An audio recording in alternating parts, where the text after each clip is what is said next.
ಇವತ್ತಿಂದ ಖರೀದಿ ಪ್ರಾರಂಭ ಆಗಿದೆ. ಯಾರ್ಯಾರು ನೋಂದಣಿ ಮಾಡಿಕೊಂಡಿದ್ರೋ ಎಲ್ಲ ರೈತರ ರಾಗಿಯನ್ನು ಖರೀದಿ ಮಾಡ್ತಕ್ಕಂಥ ಪ್ರಕ್ರಿಯೆಗೆ ಚಾಲನೆ ಕೊಟ್ಟಿದ್ದೇವೆ.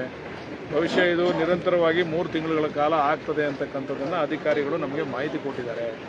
ಎಲ್ಲ ರೈತರು ಯಾರು ರಿಜಿಸ್ಟರ್ ಮಾಡಿಸ್ಕೊಂಡವ್ರು ಎಲ್ಲರೂ ಕೂಡ ಖರೀದಿ ಮಾಡ್ತೀವಿ. 4200 ಚಿಲ್ಲರೆ ಏನೋ ಈಗ ಫಿಕ್ಸ್ ಮಾಡಿದ್ದಾರೆ. ಅದರಂತೆ ಹಣನೂ ಕೂಡ ಪಾವತಿ ಮಾಡ್ತೀವಿ.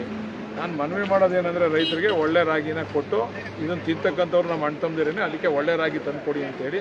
ಸಣ್ಣ ಪುಟ್ಟ ವ್ಯತ್ಯಾಸಗಳಿದ್ದರೆ ಅಧಿಕಾರಿಗಳೆಲ್ಲ ನೋಡ್ಕೊಳ್ಳೋಕೆ ಹೇಳಿದ್ದೀವಿ. ಜೊತೆಗೆ ಇಲ್ಲಿ ಬರ್ತಕ್ಕಂಥ ರೈತರಿಗೆ ಇಲ್ಲಿ ಊಟದ ವ್ಯವಸ್ಥೆ ಮಾಡಬೇಕು ಅಂತೇಳಿ ತೀರ್ಮಾನ ಮಾಡಿದ್ದೀವಿ. ನಮ್ಮ ನೆಲಮಂಗಲದ MLA ಅವರು ಕೂಡ ಇದಕ್ಕೆ ಸಹಕಾರ, ಶ್ರೀನಿವಾಸ್ ಅವರು ಸಹಕಾರ ಕೊಡ್ತಾವ್ರೆ. ನಾವು ಅವರು ಸೇರಿ ಇಲ್ಲಿ ಬರ್ತಕ್ಕಂಥ ರೈತರುಗಳಿಗೆ ಒಂದು ಊಟದ ವ್ಯವಸ್ಥೆ ಮಾಡ್ತೀವಿ.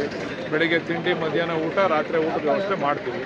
ಅದು ನಮ್ಮ ಜೊತೆಗೆ ಮೂಲಭೂತ ಸೌಕರ್ಯ ಏನಾರ ಇದ್ದರೆ ರೈತರುಗಳು ನೇರವಾಗಿ ಕಾಂಟ್ಯಾಕ್ಟ್ ಮಾಡ್ಬೋದು. ನಮ್ಮ ತಂಡಕೆರೆ ಬಾಮಣ್ಣ ಅವರು ಇಲ್ಲೇ ಇರ್ತಾರೆ, ಪಂಚಾಯಿತಿಯವರು ಇರ್ತಾರೆ.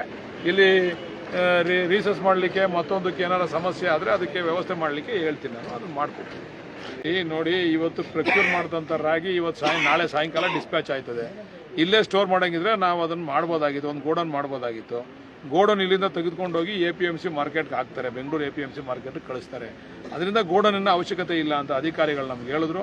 ಇಲ್ಲಿ ಬರೀ ಪ್ರೊಕ್ಯೂರ್ ಮಾಡೋದು. ಇವತ್ತೇನು ಮೂಟೆ ಲೋಡ್ ಆಯ್ತದೆ ಅದನ್ನು ನಾಳೆ ಲಾರಿ ತುಂಬಿಸಿ ಅಲ್ಲಿಗೆ ಕಳಿಸ್ತಾರೆ. ಅದರಿಂದ ಗೋಡನ್ ಅವಶ್ಯಕತೆ ಇಲ್ಲ.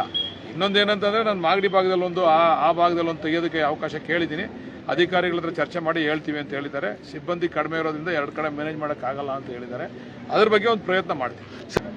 ಸಾವಧಾನವಾಗಿ ಎಲ್ಲರ ರಾಗಿನೂ ಕೂಡ ಖರೀದಿ ಮಾಡ್ತಾರೆ. ಯಾರು ಗೊಂದಲ ಮಾಡ್ಕೊಳ್ಳೋದು ಬೇಡ. ಎಲ್ಲರೂ ಒಳ್ಳೆ ರಾಗಿನ ಕೊಡಿ ಅಂತ ಮನವಿ ಮಾಡ್ತೀವಿ. ಓಕೆ.